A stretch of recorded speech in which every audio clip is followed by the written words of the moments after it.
The world you live in today is built on debt, control, and illusion. Every time you swipe your card, every loan you take, every paycheck you earn, someone somewhere owns a piece of you. Governments print money out of thin air. Banks decide who gets rich and who stays poor. And your financial freedom? It was never yours to begin with. But what if I told you that all of this is about to change? In 2009, when the global economy was collapsing and trust in the system was dying, a mysterious figure named Satoshi Nakamoto released a piece of code, a digital spark that would ignite a revolution. That spark was called Bitcoin. At first, they laughed at it. Then they ignored it. And now, the very same institutions that once mocked Bitcoin are desperately trying to control it, because they finally understand it's not just money, it's freedom. Bitcoin isn't backed by banks, it's powered by people. It doesn't ask for permission. It doesn't need a passport. It exists beyond borders, beyond politics, beyond corruption. And as artificial intelligence, automation, and digital currencies reshape our planet, one question will define the next century. From Wall Street to war zones, from Silicon Valley to the poorest villages in Africa, Bitcoin is rewriting the rules of power. It's giving ordinary people the tools to fight back. It's breaking the monopoly of money and exposing the truth about who really runs the world. They called it a scam. They called it a threat, but soon they'll have no choice but to call it the future. This is not just about technology. This is about a revolution. One block, one transaction, one believer at a time. Welcome to the age of digital freedom. Welcome to the world Bitcoin is creating. When the world was drowning in financial chaos in 2008, millions of people lost everything. Homes, jobs, savings, dreams. The global economy collapsed because of greed, manipulation, and broken systems. Banks that were too big to fail. On January 3rd, 2009, a mysterious figure under the name Satoshi Nakamoto mined the first ever Bitcoin block, known today as the Genesis block. Embedded in that block was a hidden message from a British newspaper headline. The Times, 30/January 2009, Chancellor on brink of second bailout for banks. It wasn't just data, it was a statement, a warning, a declaration of war against corruption and financial control. Bitcoin was never just about money, it was about freedom. To understand Bitcoin, you have to understand what came before it. For centuries, money has been controlled by central authorities, kings, empires, governments, and banks. They decide how much is printed, who gets access, and who doesn't. If they don't like what you say, they freeze your account. If they make mistakes, you pay the price. If inflation rises, your savings lose value overnight. Bitcoin flipped that system upside down. It introduced something humanity had never seen before: trustless money. A currency not printed by anyone, not owned by any country, and not controlled by any government. It was open, transparent, and completely decentralized, built on blockchain technology, where every transaction is recorded permanently and visible to everyone. No fraud, no censorship, no middlemen. For the first time, people could be their own bank. At first, Bitcoin was dismissed as a joke, magic internet money with no real value. Then something happened. People started realizing what it represented. Not a coin, but a movement. By 2011, early believers began trading Bitcoin online. By 2013, it had entered mainstream headlines. And by 2021, one Bitcoin was worth more than an ounce of gold. Wall Street, the same system Bitcoin was created to challenge, now wanted a piece of it. Tech giants, hedge funds, And even governments started buying Bitcoin as a store of value. Countries like El Salvador made it legal tender, and financial powerhouses like BlackRock began pushing for Bitcoin ETFs. Ironically, those who once called it a scam were now calling it an asset. But make no mistake, Bitcoin was never meant to serve the system. It was meant to replace it. To the powerful, Bitcoin is dangerous because it takes away their control. Governments can print infinite paper money, but there will only ever be 21 million Bitcoins. That number can never change. That scarcity gives Bitcoin its strength. It's digital gold that no central bank can inflate. And that's why powerful institutions fear it. If people no longer trust banks, if they no longer use the dollar or the euro, then who controls the money? If they can't track your transactions, how do they tax you? If they can't freeze your funds, how do they silence you? Bitcoin threatens the foundation of the modern financial empire, the invisible chains that keep the world's population dependent. And so, quietly, governments began fighting back, restricting crypto exchanges, labeling Bitcoin as a tool for criminals, pushing central bank digital currencies, CBDCs, to keep control. But here's the truth. You can't ban an idea whose time has come. Bitcoin's greatest weapon is its decentralization. There is no company behind it, no CEO, no headquarters to shut down. It exists everywhere on millions of computers across the planet.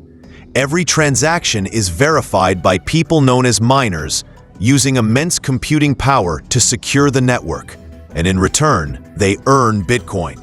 This system ensures that no one, not even governments, can rewrite history or change the rules. Every person who holds Bitcoin becomes part of the revolution. Every node, every miner, every believer, together, they form a network stronger than any nation. It's not a system you can destroy with bullets or bans, because Bitcoin doesn't live in a place. It lives in code. It lives in faith. It lives in the hearts of those who believe in financial freedom. In countries suffering under hyperinflation, like Venezuela or Zimbabwe, people turn to Bitcoin to survive.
But wars are expensive, and Joe knew 360 couldn't just be a free security company forever. The real genius was in the pivot. 360 Safe Browser launched in 2008, but post-Tencent war, it exploded. With hundreds of millions of users already trusting 360 for security, adopting their browser was an easy sell. The browser became 360's cash machine. How? Search revenue. Every search made through 360 Safe Browser generated money from search partners, e-commerce recommendations, software distribution deals, online advertising. The browser was the monetization engine that the free security software built. And then came mobile. As smartphones took over China, 360 moved fast. 360 Mobile Safe became one of the most downloaded security apps in China, protecting users from SMS scams, malicious apps, and data theft. Again, completely free. Again, monetized through the platform. 2011. Qihoo 360 went public on the NYSE.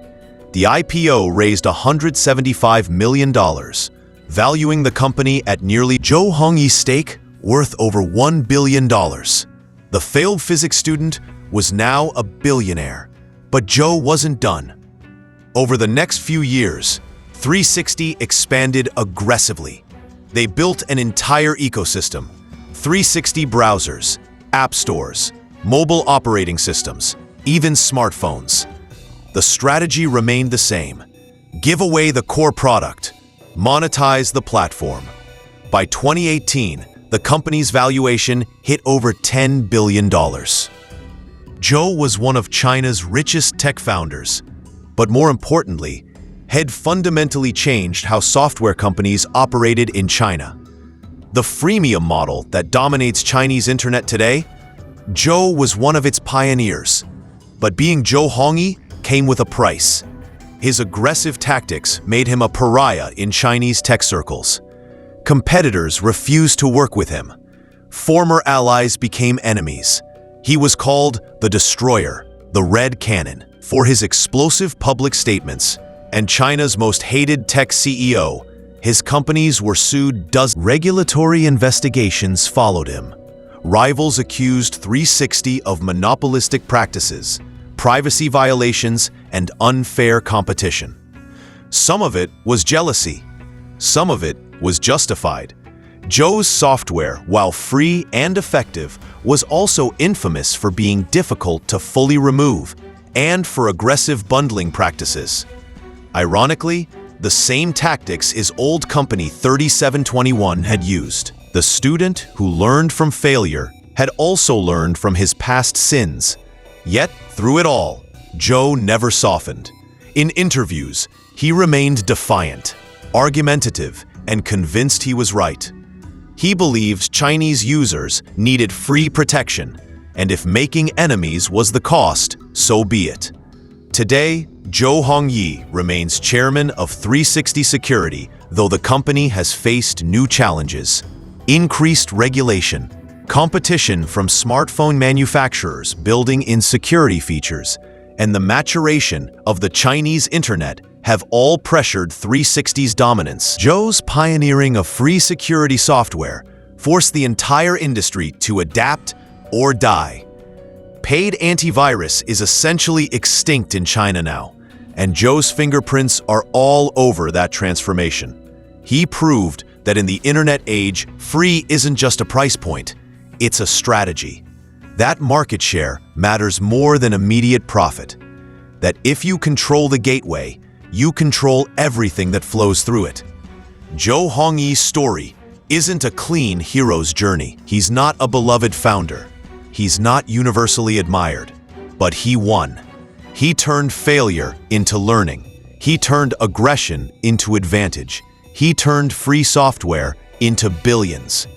He understood earlier than most that the internet wasn't just about technology. It was about psychology, positioning, and platform control. His lesson is uncomfortable, but true.